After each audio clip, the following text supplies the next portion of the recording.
My good friend, Minister Amichai Shikli, distinguished ladies and gentlemen from all over the world, ministers, members of parliament, ambassadors, distinguished guests. In the Middle East, Jews were persecuted because of their religion. In the 19th and 20th centuries, they were reviled because of their race. Today, Jews are attacked because of the existence of the nation state, Israel. Denying Israel's right to exist is the new anti-Semitism. These were the words of the late Rabbi Jonathan Sachs. Anti-Semitism is one of the world's oldest diseases. It is certainly the world's oldest hatred. Hatred of our ancestors dates back to biblical times. Paro sought to destroy the people of Israel by drowning its sons in the Nile. But he failed. When Moses fought this hatred, he was fighting for the principle of freedom. Defending the Jewish people has always been a fight for freedom. But the persecution of Jews continued throughout the ages. In medieval times, Jews were blamed for many of society's problems. They were accused of poisoning wells. They were blamed for plagues and misfortunes. In the name of religion, Jews were expelled from countries, forced into ghettos, and killed in brutal massacres. The Spanish Inquisition attacked Jews who held on to their religion in secret. Give up your Judaism or be expelled. Many enemies tried to destroy the Jewish people by attacking the Jewish religion. They did not succeed. So anti-Semitism sought a new strategy. In history's most heinous crime, Hitler did not try to destroy the Jewish religion. He sought to destroy the Jewish race.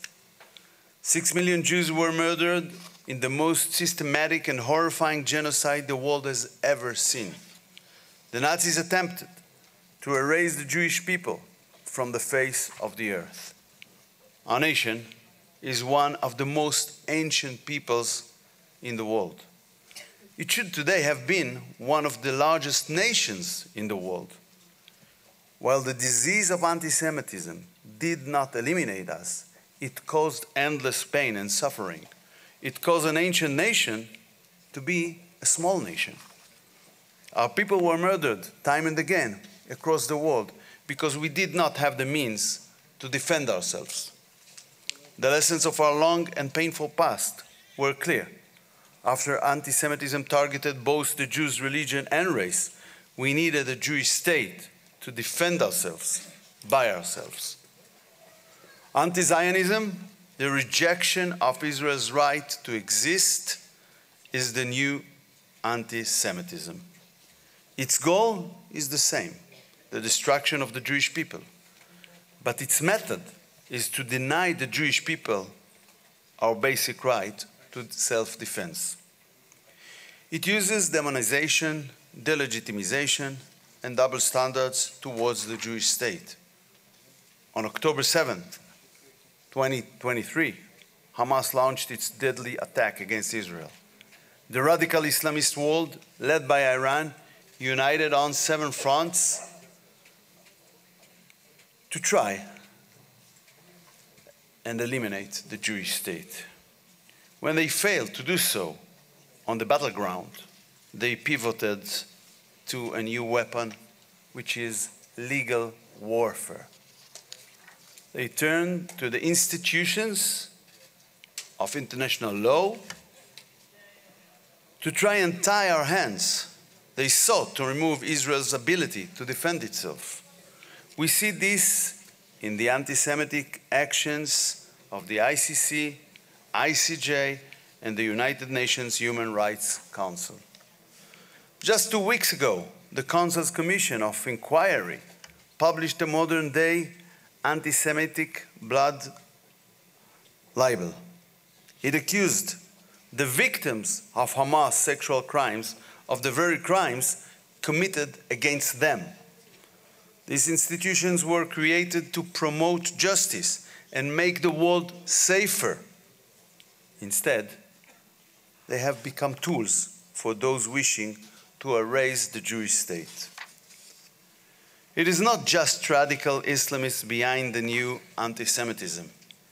It is a disturbing alliance between the radical progressives on the far left and Islamist fundamentalism.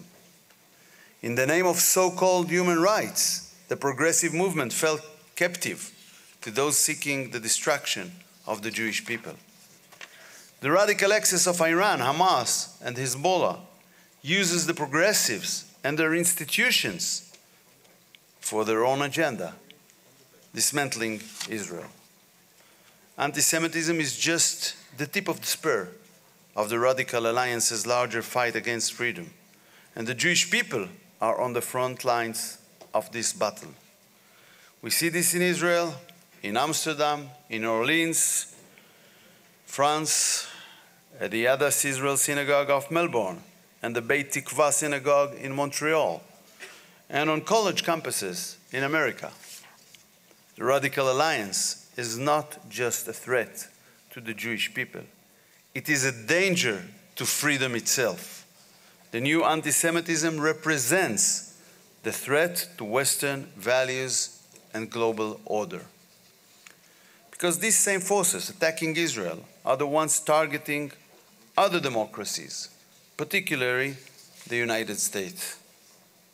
It is a war between the radical alliance and moderate countries who value life and liberty. And what starts with Jews never ends with Jews. Martin Luther King Jr., the champion of civil rights, said, I'm quoting, "When people criticize Zionists, they mean Jews. You're talking anti-Semitism." Decisive action against anti-Semitism makes the free world safer.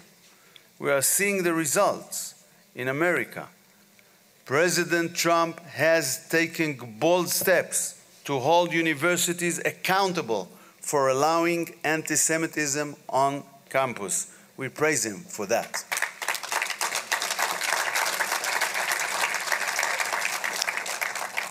He signed an executive order allowing the deportation of foreign Hamas supporters.